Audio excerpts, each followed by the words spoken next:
지금의 이란 땅에 처음으로 제국이라는 이름에 걸맞은 국가가 등장한 것은 지금으로부터 무려 2500년도 더 된 기원전 6세기였습니다. 그 주인공은 바로 아케메네스 왕조 그리고 그 왕조를 세운 인물 키루스 2세, 우리가 흔히 키루스 대왕이라고 부르는 인물입니다. 키루스는 원래 이란 남서부 지역 파르스라 불리는 지방의 소국 왕이었지만 그의 야망은 작지 않았습니다. 기원전 550년경 당시 강대국이던 메디아 왕국을 정복하면서 역사의 무대에 본격적으로 등장하게 됩니다. 키루스는 이후에도 멈추지 않았습니다. 리디아 왕국, 바빌로니아 제국을 차례로 무너뜨리고 이집트, 인도 북서부까지 아우르는 거대한 제국을 건설했죠. 이 아케메네스 제국은 단순한 정복 국가가 아니었습니다. 정복지의 문화를 존중하고 종교의 자유를 허용했으며 피지배 민족에게도 관대한 통치를 펼친 것으로 유명합니다. 대표적인 예가 바사 왕조의 바빌론 정복 이후 있었던 사건인데요. 바빌론의 포로로 끌려가 있던 유대인들을 해방시켜 그들이 예루살렘으로 돌아가 성전을 재건할 수 있도록 허락해 줍니다. 이 일로 키루스는 성서에도 등장할 만큼 고대 세계에서 관용의 상징으로 여겨졌습니다. 행정 체계 역시 매우 뛰어났습니다. 광대한 영토를 사트라피라 불리는 20여 개의 지방으로 나누고 각 지역에는 사트라프, 즉 총독을 임명해 지방 분권적인 통치를 실시했습니다. 하지만 총독의 권력이 커지는 것을 막기 위해 왕의 눈과 귀라 불리는 감찰관을 파견해 왕에게 직접 보고하도록 했습니다. 또한 아케메네스 제국은 왕의 길이라는 장거리 도로망을 만들어 수천 킬로미터 떨어진 지역을 빠르게 연결했습니다. 이 도로 덕분에 우편 시스템도 가능해졌고 행정명령 전달과 군사 이동이 효율적으로 이루어졌죠. 이 제국의 수도는 페르세폴리스로 지금도 그 유적이 이란 남부에 남아 있습니다. 당시에는 섬세한 조각과 대형 궁전, 찬란한 건축물로 가득한 대도시였죠. 아케메네스 제국의 전성기는 다리우스 1세와 크세르크세스 대에 이릅니다. 다리우스는 행정, 경제, 건축 등 다양한 분야에서 개혁을 진행했고 세계 최초의 통합화폐 시스템 중 하나도 이 시기에 도입됩니다. 그러나 이 전성기 속에서도 그림자는 있었습니다. 그리스와의 전쟁, 즉 페르시아 전쟁이 그것입니다. 다리우스와 그의 아들 크세르크세스는 수차례에 걸쳐 그리스를 침공했지만 마라톤 전투, 살라미스 해전 등에서 패하며 결국 그리스 정복에는 실패하게 됩니다. 그리고 이 전쟁으로 약화된 틈을 타 기원전 330년경 알렉산더 대왕이 동방 원정을 통해 아케메네스 제국을 무너뜨리게 됩니다. 그는 페르시아 수도 페르세폴리스를 함락시키고 아케메네스 왕조의 마지막 왕 다리우스 3세를 추격 끝에 사망에 이르게 합니다. 이로써 고대 페르시아 제국은 막을 내리게 됩니다. 하지만 알렉산더는 정복자에 그치지 않았습니다. 그는 페르시아 문화를 존중했고 자신의 병사들과 페르시아 귀족 여성들의 결혼을 주선하며 그리스와 페르시아 문화의 융합, 즉 헬레니즘을 적극적으로 추진했죠.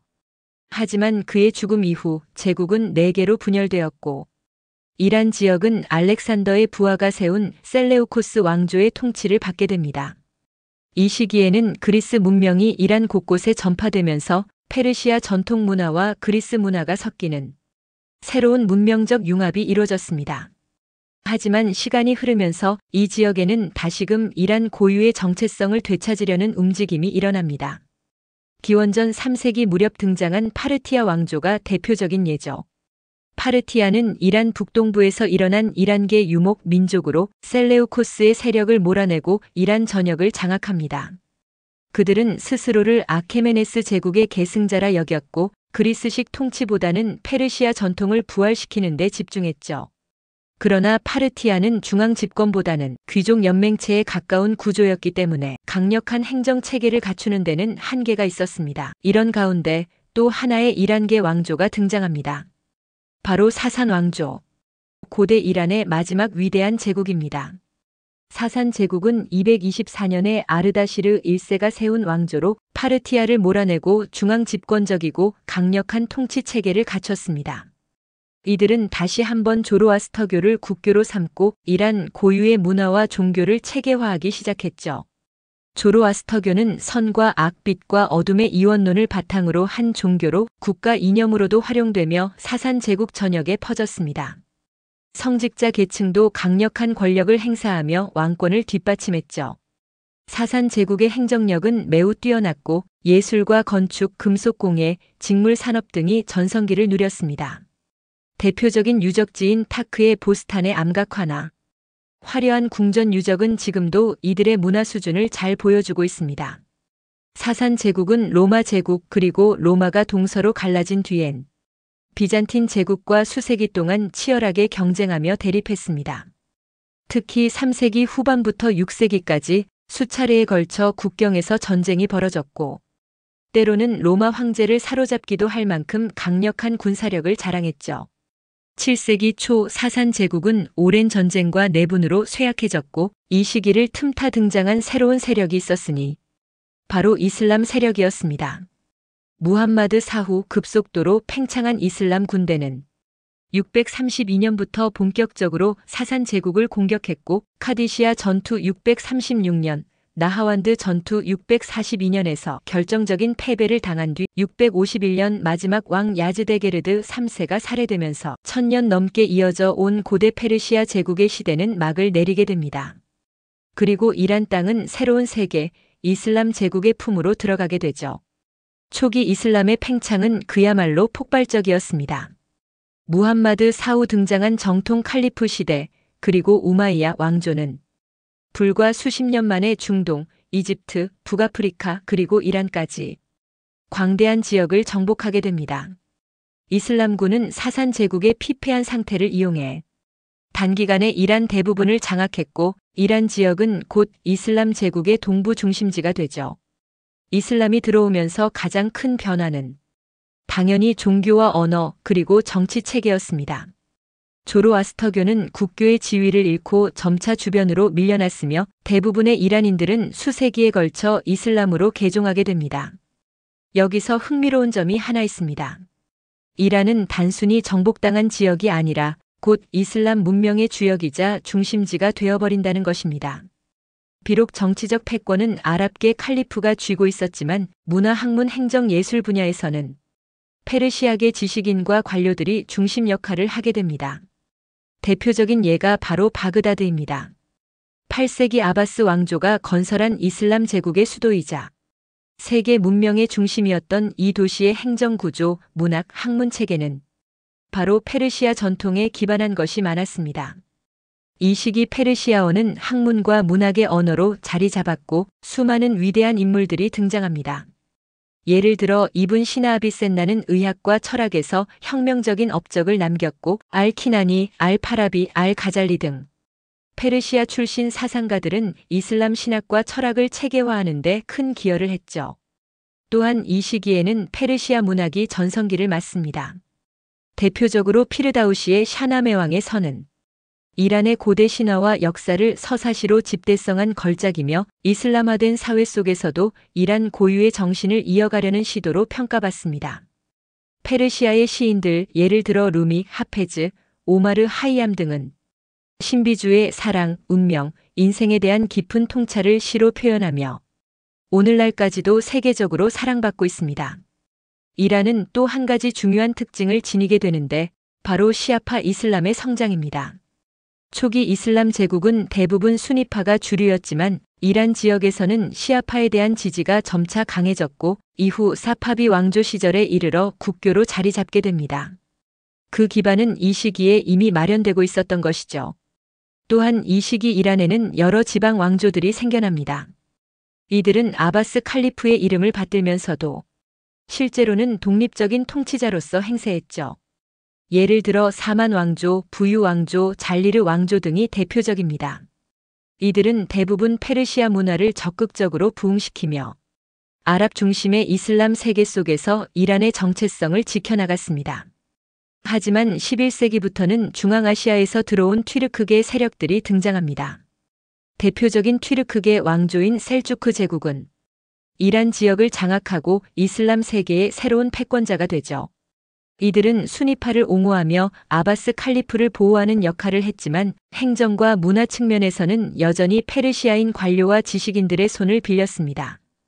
이란은 외부 세력에게 점령당하면서도 항상 그 문화를 동화시키고 재해석하며 주도권을 유지해온 지역이었습니다.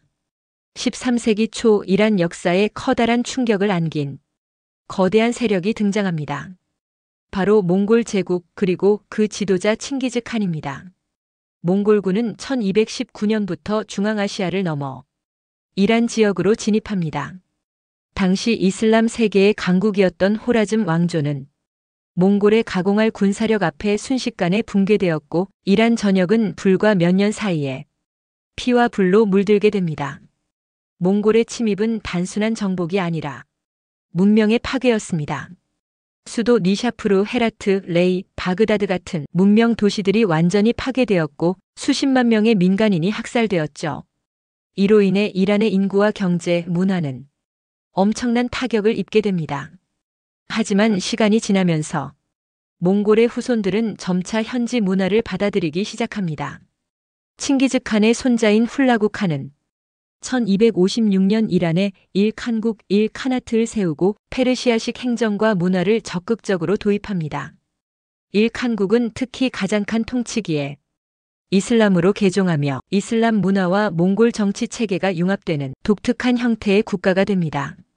과학, 천문학, 의학, 예술도 부흥하면서 일칸국은 이란의 재건을 이끌게 됩니다. 그러나 14세기 중반 일칸국도 쇠퇴하고 이란은 다시 분열과 혼란 속에 빠집니다. 그리고 그 혼란 속에서 또 한 명의 정복자가 역사 무대에 등장하죠. 그가 바로 티무르입니다. 티무르는 몽골의 후예를 자처한 중앙아시아의 투르크계 정복자로 1370년대부터 이란, 중앙아시아, 인도, 러시아 남부, 그리고 심지어 오스만 제국과의 전쟁까지 벌이며 광대한 지역을 지배했습니다. 그는 수도 사마르칸트를 중심으로 화려한 궁전과 학문소, 종교시설을 세웠고 이란 지역의 예술과 건축, 문학을 장려했습니다. 하지만 티무르의 정복 방식은 칭기즈 칸 못지않게 잔혹했기 때문에 이란은 또다시 대규모 학살과 파괴를 겪게 됩니다. 티무르 사후 그의 제국은 급속히 분열되었고 이란은 다시 여러 부족 세력과 지방 왕조가 난립하는 무정부 상태에 가까운 혼란기를 겪게 됩니다. 그 혼란을 마무리 짓고 이란을 다시 하나의 통일 국가로 세운 것이 바로 사파비 왕조입니다. 1501년 젊은 종교 지도자이자 전사였던 이스마일 1세는 이란 북부에서 일어나 사파비 왕조를 세우고 이란 전역을 통일합니다. 그는 통일된 이란 땅에 시아파 이슬람을 국교로 선포합니다. 이는 이란 역사에서 매우 중요한 전환점입니다. 이전까지 이란은 대부분 순위파가 다수였지만 사파비 왕조는 체계적인 개종 정책을 통해 국민의 종교 정체성을 바꾸기 시작합니다. 오늘날 이란이 시아파의 중심 국가로 자리 잡은 것은 바로 이 사파비 시대의 결과입니다. 사파비 왕조는 단순히 종교만 바꾼 것이 아닙니다. 정치, 문화, 예술, 군사 모든 면에서 강력한 중앙 집권 체제를 만들었고 이란 고유의 전통과 이슬람 문화를 융합한 독자적인 이란 문화를 꽃피웠습니다. 수도 이스파한은 이 시기 세계에서 가장 아름다운 도시 중 하나로 성장했고 이스파한은 세계의 절반이 달하는 말까지 생겨났습니다. 화려한 타일, 모자이크, 커다란 시장, 모스크, 궁전이 도시를 수놓았고 지금도 그 유산이 남아있습니다. 사파비 왕조는 오스만 제국, 우즈베크족과 지속적인 전쟁을 벌였지만 16세기 후반부터 17세기 초까지는 상대적으로 안정된 전성기를 누립니다. 하지만 18세기 초 내부 부패와 외세의 침입으로 사파비 왕조는 점차 힘을 잃고 결국 1736년 나디르 샤라는 군인이 왕조를 전복하며 사파비 시대는 막을 내립니다. 이렇게 몽골의 파괴, 티무르의 재정복, 그리고 사파비 왕조의 통일까지 이어지는 이 시기는 이란이 혼란과 재건, 정체성의 재형성을 거쳐 오늘날 이란이라는 나라의 종교적, 문화적 기초를 확립해 나간 중요한 시기였습니다. 18세기 초 사파비 왕조가 무너진 이후 이란은 다시 혼란 속으로 빠져듭니다. 사파비의 뒤를 이은 아프샤르 왕조와 잔드 왕조는 짧은 기간 동안 명맥을 이어갔지만 국가를 안정시키기에는 역부족이었죠. 그 가운데 새로운 세력이 등장합니다. 바로 카자르 부족 출신의 아가 모함마드 칸. 그는 1794년 라이벌 세력을 제거하고 이란을 통일한 뒤 카자르 왕조를 세웁니다. 이로써 이란은 다시 하나의 국가로 재편되었지만 이 시대는 동시에 근대화와 쇠퇴의 갈림길에 서 있는 시기였습니다. 카자르 왕조는 초기에는 강력한 중앙 집권을 꿈꿨지만 곧 내부의 권력 투쟁과 부족 간 갈등, 무능한 통치가 반복되며 국정은 혼란에 빠졌습니다. 가장 큰 문제는 외세의 침입과 간섭이었습니다. 19세기 유럽은 본격적인 제국주의의 시대에 접어들었고 이란 역시 그 먹잇감 중 하나가 됩니다. 특히 러시아 제국과 대영 제국은 이란을 두고 경쟁을 벌이며 이 땅을 사실상 세력권으로 분할하게 되죠. 북부 이란은 러시아의 영향권에, 남부는 영국의 지배 아래 놓이며 이란은 명목상 독립국이지만 실제로는 반식민지 상태에 놓이게 됩니다. 대표적인 사건이 바로 러시아-이란 전쟁입니다. 이란은 1804년과 1826년 두 차례 전쟁에서 러시아에 패하고 1813년 굴라스탄 조약과 1828년 투르크멘차이 조약을 체결하면서 지금의 아제르바이잔, 조지아 등 카프카스 지역을 러시아에 넘겨줍니다. 이것은 이란 역사상 가장 뼈아픈 영토 상실 중 하나로 기억됩니다. 한편 영국은 인도를 방어한다는 명분으로 페르시아만과 이란 남부 지역의 영향력을 확대합니다. 석유가 발견된 20세기 초에는 영국 석유 회사 후일 BP가 이란 석유를 독점하다시피 하며 경제까지 장악하게 되죠. 이런 상황 속에서도 이란 사회 내부에서는 근대화와 개혁에 대한 목소리가 커져갑니다. 지식인, 상인, 성직자들이 중심이 되어 왕권의 전횡을 막고 외세에 저항하려는 움직임이 일어나죠. 그 중심에는 바로 입헌혁명이 있습니다. 입헌혁명은 절대 왕권을 견제하고 헌법과 의회를 세우려는 움직임이었습니다. 1906년 결국 이란 최초의 헌법이 제정되고 마즐리스 국회가 탄생하면서 이란은 입헌 군주제를 향한 첫걸음을 내딛습니다. 하지만 현실은 녹록지 않았습니다. 카자르 왕조는 여전히 무능했고 외세는 개입을 멈추지 않았으며 의회는 자주 해산되고 전국은 혼란을 거듭했습니다. 입헌혁명의 이상은 크고 찬란했지만 그 꿈을 실현할 안정된 정치 기반은 부족했습니다. 여기에 더해 1차 세계대전이 발발하면서 이란은 또다시 국제 세력들의 전쟁터로 전락합니다. 비록 이란은 공식적으로 중립을 선언했지만 러시아, 영국, 오스만 제국의 군대가 이란 영토를 넘나들며 물자와 인명을 약탈했고 국내 경제는 붕괴에 가까운 상태가 됩니다. 이런 혼란 속에서 1925년 이란 역사에서 중대한 전환점이 찾아옵니다. 군인이자 실력자였던 레자 칸이 카자르 왕조를 공식적으로 폐위시키고 스스로 왕위에 올라 레자 샤 팔라비가 됩니다. 그가 세운 팔라비 왕조는 이란을 오랜 혼란에서 벗어나 강력한 중앙 집권 체제와 근대 국가로 이끌겠다는 야심찬 목표로 출발했습니다. 레자 샤는 근대화를 위해 철도와 도로 건설, 공장 설립, 군대 정비 등 전통을 탈피한 서구식 개혁을 추진했습니다. 여성에게 히잡 착용을 금지하고 이란 전통 복장을 금지시키는 등 국가 전체를 세속적이고 현대적인 모습으로 바꾸려 했습니다. 또한 이란이라는 국호도 이 시기에 공식화됩니다. 고대 아리안족의 뿌리를 강조하며 페르시아라는 외래 명칭 대신 자국민 스스로를 이란인이라 부르도록 한 것이죠.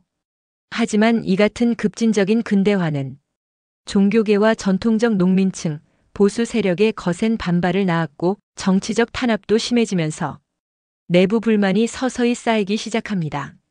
제2차 세계대전이 발발하자 레자 샤는 중립을 선언했지만 영국과 소련은 이를 믿지 않았습니다. 결국 1941년 연합군은 이란을 점령하고 레자 샤를 강제 퇴위시킵니다. 그 뒤를 이은 사람은 그의 아들 모하마드 레자 팔라비였습니다. 모하마드 레자 샤는 처음에는 온건한 개혁을 시도했지만 1953년 이란 현대사에서 매우 중요한 사건, 바로 모사데그 총리 축출 사건이 발생합니다. 모사데그는 이란의 석유를 국유화하려 했고 이로 인해 영국과 충돌했죠.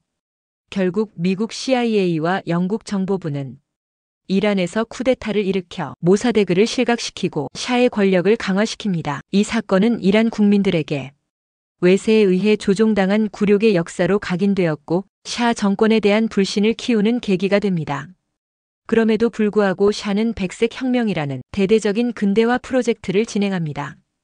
토지 개혁, 교육 확대, 여성 참정권 부여 등 사회 전반에 개혁의 바람을 불러일으켰지만 그 뒷면에는 정치적 탄압과 부정부패, 소득 격차, 도시 농촌 간 갈등이 깊어졌습니다. 특히 종교 지도자들은 서구화 정책과 세속주의에 반감을 품고 비판의 목소리를 높였습니다. 그 중심에는 루홀라 호메이니가 있었습니다. 호메이니는 샤의 정책을 정면으로 비판하며 정치적 이슬람의 깃발을 들었고 결국 그는 해외로 추방되었지만 그의 사상은 이란 내부에서 점점 확산되었죠. 1970년대 말 국제유가 하락과 인플레이션, 경제 위기, 정치 억압이 겹치면서 국민들의 분노는 폭발하게 됩니다. 드디어 1979년 이란 전역에서 수백만 명이 거리로 쏟아져 나오며 왕정에 반대하는 대규모 혁명이 일어납니다. 샤는 끝내 해외로 망명하게 되고 그해 2월 망명지 파리에서 귀국한 호메이니가 이란을 새로운 체제로 이끕니다. 바로 이슬람 공화국입니다. 이란은 세계 최초로 종교 지도자가 최고 통치권을 가지는 체제로 바뀌었고 국민 투표를 통해 이슬람 율법 샤리아를 국가 운영의 중심으로 삼는 체제가 확립됩니다. 호메이니는 국가의 최고 권력자인 최고 지도자 파기의가 되어 의회, 대통령, 사법부 위에 군림하며 이슬람 혁명 이후의 이란을 통치합니다. 하지만 혁명 직후 또 다른 위기가 닥칩니다. 1980년 이란과 국경을 맞댄 이라크의 사담 후세인이 혼란한 이란을 기회로 삼아 침공을 시작합니다. 이란-이라크 전쟁, 8년간의 끔찍한 전쟁은 양국 모두에 막대한 피해를 남겼고 이란은 결국 국가 생존을 지키긴 했지만 경제는 피폐해지고 내부 피로감은 심화되었습니다. 1989년 호메이니 사망 이후 이란은 점진적인 변화와 보수 개혁 진영의 갈등 속에서 21세기를 맞이합니다. 개혁적인 대통령 하타미, 강경 보수의 상징 아흐마디네자드, 그리고 최근의 하산 로하니와 에브라힘 라이시에 이르기까지 이란은 여전히 이슬람 공화국 체제 안에서 국제사회와의 갈등, 내부 개혁의 요구, 그리고 젊은 세대의 변화를 놓고 줄타기를 이어가고 있습니다. 2022년 히잡을 쓰지 않았다는 이유로 체포된 마흐사 아미니의 사망 사건은 이란 전역에서 대규모 시위를 촉발했고 이는 여성의 자유, 인권, 세속화에 대한 현대 이란인의 열망을 보여주는 사건으로 남았습니다. 오늘날 이란은 어떤 나라일까요? 고대 제국 페르시아의 후예이자 이슬람 문명과 서구 근대화의 교차점에서 끊임없이 자기 정체성을 재구성해온 나라입니다. 이란의 역사는 단순히 변화의 연속이 아니라 매 순간 충돌과 선택, 그리고 자존의 역사였습니다. 지금까지 수천 년을 거쳐 이어진 페르시아에서 이란까지의 여정을 함께해 주셔서 감사합니다. 제국의 영광, 침략의 상처, 혁명의 함성, 그리고 오늘을 살아가는 사람들의 목소리까지 모든 것이 이 나라의 얼굴이죠.